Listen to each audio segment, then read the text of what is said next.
Hey all, here at OS Reviews. Today we're taking a closer look at the GoTrax Emerge. This is a full-sized electric bike, and like other full-size e-bikes, it does still retain a pedal, so you're able to still use it like a conventional bike, or you can use the 350-watt motors to assist you, so you don't have to pedal as much to cover a similar amount of power and distance, or you can use it completely in the electric motor mode. Even though it's advertised here as a foldable electric bike, I would say it's more of a standard bike or full-size unit compared to some of the really portable and small e-bikes.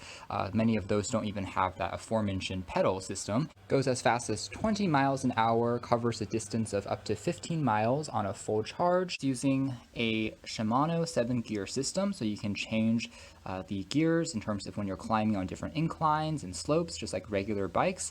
And it also is using 26-inch air-filled tires from Pneumatic, so that should provide a pretty good level of stability and suspension when you're riding along. This one will accommodate riders up to 266 pounds, and the bike itself weighs around 50 pounds or so. So again, it's going to be heavier than some of the really small folding e-bikes or even the electric scooters. So we checked out their rival V2 electric scooter just a few days ago, and so this is really their equivalent but in a bike form, and all of their products seem to have decent value, at least here on paper, with this particular e-bike selling for around $650, more affordable than these e-bikes full-size ones have been just a year or two ago, where it can easily retail for about $1,000 for ones that have higher power and performance. The bike is what they call 95% assembled, and you can find it directly on Walmart, for example. And when you first open up the box, here's what it kind of looks like. So you can see how the tires are already attached, but the handlebar you have to snap into place yourself. Inside of the smaller box, you'll find some accessories inclusive of the AC charging adapter, which it takes about 5 hours to fully charge the battery.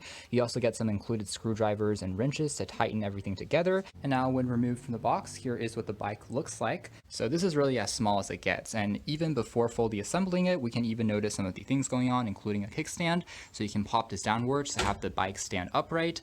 We also have some of the kind of gears and metal accents going on here for the braking system. Removing all the protective foam, and we're halfway in terms of assembly. We still have to pop on the front tire as well as the handlebar. I will mention that this bike also comes in a blue, more of a cyan blue color, so depending on your preferences, there's a black as well as a blue variant to select from. And then we have the GoTrax logo. This middle section of the bike, of course, is where the battery is located, and there's also a lock that comes included with the bike that you can use to kind of twist on to take out the battery if you want to pop this thing out and replace it or prevent it from getting stolen, adjusting the height to where you want to keep it at, and then just fastening up the side there, and it just kind of locks into place. And here we have it, the bike fully assembled. Takes just around 5 minutes or so to put the pieces together. Really, you have to then just charge up the battery. So taking a closer look at the bike now, a few other characteristics. Notably at the front, we can take a look at the handlebar system. In terms of the ergonomics, it feels quite comfortable in terms of the grips, and we just have the brake here on the side. In terms of shifting gears, depending on the terrain and level of incline that you're climbing, you can shift this up or down just by pressing on this key, and then you can also press on the button here to shift it downwards again. So the overall system feels pretty ergonomic, easy to use with one hand. And then finally on the edge, we also have the motorized component. So this is for using the electric part. If you want to speed up or accelerate, you would have to push downwards on this lever. On the other side, we have a small dashboard, which is using LEDs. This particular model doesn't have a built-in full, let's say, LCD display, so it is relatively simple. And just like other GoTrax budget electric products, it doesn't have a companion app, so you can't really connect it by Bluetooth or Wi-Fi to a phone, but it doesn't really need that. All you need to do is simply turn it on. You have the ability to see if you want to turn the front headlight on, as well as change between some of the basic modes, low, medium, and high. And in these 3 modes, they'll have a different maximum speed that you can hit using the motorized electric component. So at the max mode, for example, you can get upwards of 20 miles an hour, but at the low mode, it will try to cap it off at, let's say, around 8 miles an hour. So if you want to ride more safely, this can be the first setting to try. Finally, you'll see a gauge here in terms of the power percentage remaining out of 4 LEDs. There's also a left brake on here as well, so there is brakes on both sides, which is great, and also a bell, which is pretty simple. And we also see the aforementioned LED front headlight, which again can be activated using the control center. And here's also a final look of the bike from the back here, the reflectors, as well as the gears that we get for shifting, again, between the different modes. You can take a closer look at Overall, again, constructed pretty well for the price point that this bike is being offered at.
Some takeaways: it's a very smooth and intuitive riding experience, and the assisted motorized mode basically kicks in the moment that you start to pedal on the bike. And when you stop pedaling, the motor basically cuts off as well. And same thing with if you press on the brakes, it also stops the motors. And the reason why it is advertised as a sport bike, as you can see there, is because it has this suspension frame. So it gives it a bit of a bounce if you are riding over rougher terrain, plus the fact that, again, it's a full-size bike, so it's going to have much larger tires than one of those e-scooters or tiny e-bikes that has only a 10-inch wheel or something like that.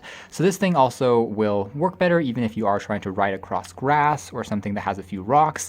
One thing I will say though is the acceleration can be a little bit abrupt, especially at first. Perhaps where it felt the most comfortable was definitely going uphill in certain very steep inclines. Using the motor assist was just awesome. It felt like a breeze, almost makes you feel like you're superhuman or Superman. Just the lightest touch of the pedal and you're instantly kind of zooming uphill, but still feels really controlled and just a super enjoyable experience, even if it's missing some of the smaller touches like having a companion app, for example. So you can check out more details if you're interested in the links down below. For now, that's been our video. Thanks for watching here at OS Reviews.